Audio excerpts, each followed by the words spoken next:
And hello, welcome to my home. My name is Smitty from the Smitty Learns Irish podcast that starts April 1st, 2026. And until then, I am learning Irish before I go to learn Irish here on this channel. And it's all about creating a conversation. Each video is about creating a conversation about the Irish culture in some way, shape, or form.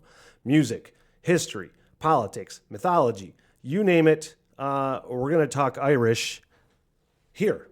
And today I am getting into Van Morrison. Now I have to stress, on my other channel, the What the Hell Everything with Smitty channel, I do music reactions and album reactions, but I decided I'm going to start doing all of my Irish content that I was doing on that channel on this channel. And that includes album reactions or music reactions from Irish artists and things like that. Everything Irish right here. And here's the thing, this is not necessarily a reaction. It is more about the conversation. So I'm going to try to approach these listens to Irish music a little differently on this channel. Rather than a reaction, going to work my brain a different way and really have the ability and freedom to look at Irish history. And we're going to go off topic probably a lot of times during these videos, not necessarily always about Van Morrison or whatever artist I'm reacting to. But again, just go off as long as it's Irish. Let's have the conversation. Van Morrison is an artist that I am well aware of, and I've never really gone down any rabbit hole for Van Morrison.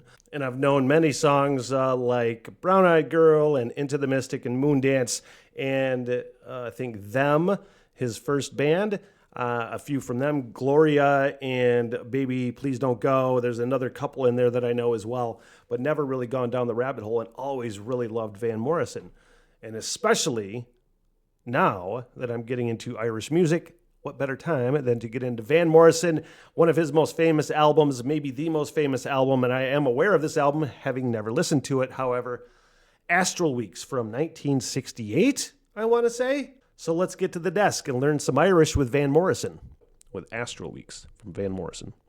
And I have to stress this also, that the YouTube cuts for these videos will be very edited, probably. I want to keep the copyright infringement to a bare minimum on these videos. If you want to see the full album reaction / Irish history lesson, go to the Patreon. And that is only $5 a month for extra support for the Smitty Learns Irish podcast. Basic support is $3 a month on Patreon, but if you want to see the extra features for the Smitty Learns Irish podcast, it is $5 a month. And the full album reaction Irish history lesson will be on a Patreon. So it'll be a little bit differently released on YouTube. Let's go. Did Van Morrison have some sort of like controversy or something, maybe about COVID or something like that? I'm not sure. I feel like there was some controversy with something Van Morrison said. And he may be a fairly controversial figure anyway. I'm not sure. I'm going to look up Van Morrison's Wikipedia here. Start learning about Van Morrison.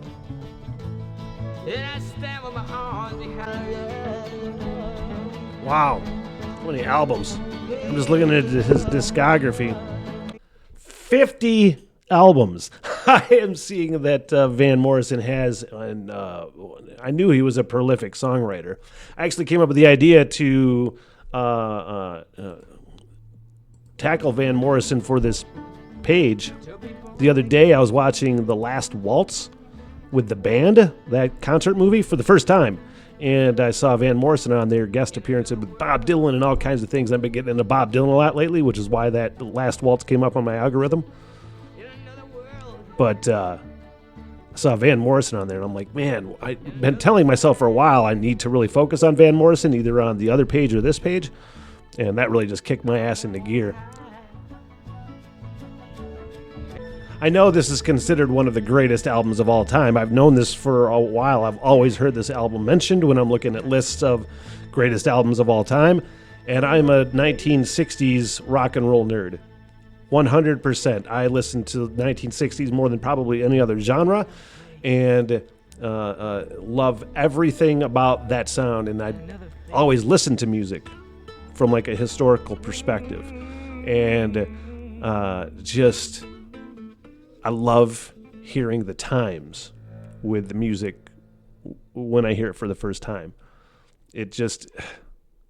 There's a nostalgia to it, even though I've never heard it before, and I have a giant oldies playlist, and most 1960s songs go into my oldies playlist, and I'm just like, well, that's going to go in there, and that's going to go in there. And that was the title track, by the way, Now Beside You. It's so funny, man. The way I got into Van Morrison is very, very similar to how I got into Bob Dylan. And the way I got into Bob Dylan was hearing the versions that other people covered, Jimi Hendrix, you name it, Guns N' Roses, you name it. And that's how a lot of those songs became famous. And although I knew a couple Bob Dylan songs, similarly to how I knew a couple Van Morrison songs, it took hearing other people to realize how good those were. I would hear a song that Bob Dylan wrote that somebody else did, same with Van Morrison, and go, God, that's such a good song, man. Then you find out who sang it originally, and it's automatically better than the cover version. And finding out now, I know how highly regarded Van Morrison is, similarly to Bob Dylan. And just to hear it, for the first time originally without somebody else covering it is fucking pretty cool.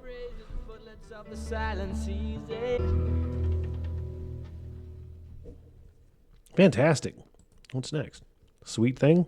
Sweet Thing. I'm looking at his history with them, formed in 1964. And, Mystic Eyes is, I think, the song from them, the other one that I knew of, that I heard Tom Petty do first, and fell in love with that song like that. Just thinking about, living in Belfast when this was going on. I watched the movie Belfast, and I own it. And Van Morrison is really heavy in that soundtrack. And I just imagine being in those times, living through the Troubles with that soundtrack going on around you. I mean, I feel like it had to be on all the time, right? Talking about Van Morrison, it had to be everywhere in Belfast back then. He said I think Van Morrison said he doesn't live in Ireland anymore, or maybe he wanted to move back but decided against it. I don't know what the current status, if he ever moved back to Ireland or not, but I saw a quote regarding that. And he was talking about there's just still so much strife in that region, in Belfast, Northern Ireland, And it made me wonder, because I'm going there and I'm going to be talking to people about the Troubles, and possible reunification always gets talked about. And, I wonder how those conversations are going to go, because I know it's a fairly heated thing, and to have those conversations about those things in Belfast while I'm there, I feel like it's a touchy subject for some people a lot of times. And it makes me wonder about the logo that I did, and I've had a couple Irish people give me some criticism about, which it could be well-deserved, I'm not sure. The logo that I created, and you see, has the Irish flag, but the Northern Irish flag over Northern Ireland.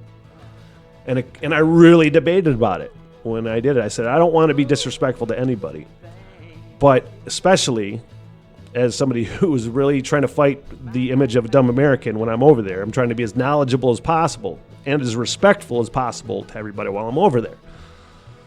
But I've had a couple people from Ireland with some, perhaps again, well-deserved criticism that's basically saying, why would you have both flags on there? Why wouldn't it just be one flag? There's only one Ireland. And as an American, learning from a distance so far, I tend to agree with that statement, but it's not something I'm going to put on anybody else, my views on it. I try to stay as neutral as possible. I think it would be awesome if Ireland was reunited and only one Ireland. I am not a fan of colonization and other countries throwing their dicks in other people's faces. And as an American, that with a government that kind of is happening right now, I hate that idea. And I really just want to be as respectful as possible to as many people as I can. But I wanted it to be a sign of the times as well, with that flag there, So, if I do season 2 and they reunify, then I'll put it back. But I'm also opening to just changing it. Like, if I have enough Irish people tell me that that it should be just one, I will very, very seriously consider changing it to one flag, because, that'd be kind of cooler anyway, right? What's this? Cypress Avenue? I don't recognize any of these songs yet. I almost thought for certain I would. Well, I'm caught one more time. I'm caught one more time. I wonder if there's a story behind Cypress Avenue. All right, hunch confirmed that that is about a actual street, actually a road called Cypress Avenue, a residential street in Morris's hometown of Belfast. All right, I had a hunch. It made me bring the lyrics up. Legitimate question. What's the best way to ask this? I'm curious back then, because I can hear, 1968, I'm very small knowledge of Van Morrison's career, but I know basically he started in the mid-50s in music and joined different instruments, and then this is the short version, really very short and simple version, formed them around 64, and I've heard them a couple times, so I have an idea, and you can just hear it in his voice, how bluesy they are and how much, he must have been a product of, because technically, even though it's the island of Ireland, that is the UK, right? Northern Ireland. And, the access to music, I wonder in Ireland, not Northern Ireland, but in Ireland, if they had the same access to music, or if the UK, Great Britain, had... This is probably the dumbest question ever. It's legitimate, though. Might make me look stupid, but it wouldn't be the first time, it won't be the last. If there was more access to music in Northern Ireland outside of the island, if there was more access to outside music in Northern Ireland, or if they had the same musical access, could people in Ireland hear the blues as easily? Would they, could they hear those things, the early rock and roll, as easily as people in the UK? I don't know. Well, it's just, hey, they're just questions. We're learning Irish here. And now I feel dumb. Now, The Way Young Lovers Do. The title sounds familiar, so I may have heard the song. Who knows? Nope, not familiar. This feels like definitely the most jazzy of tunes that I've heard so far. And I know he tends to lean on the jazzy side of things, but this definitely, for me, I think is the jazziest I've heard Van Morrison, so that's fun. Yeah, definitely the most jazzy song I've heard from Van Morrison.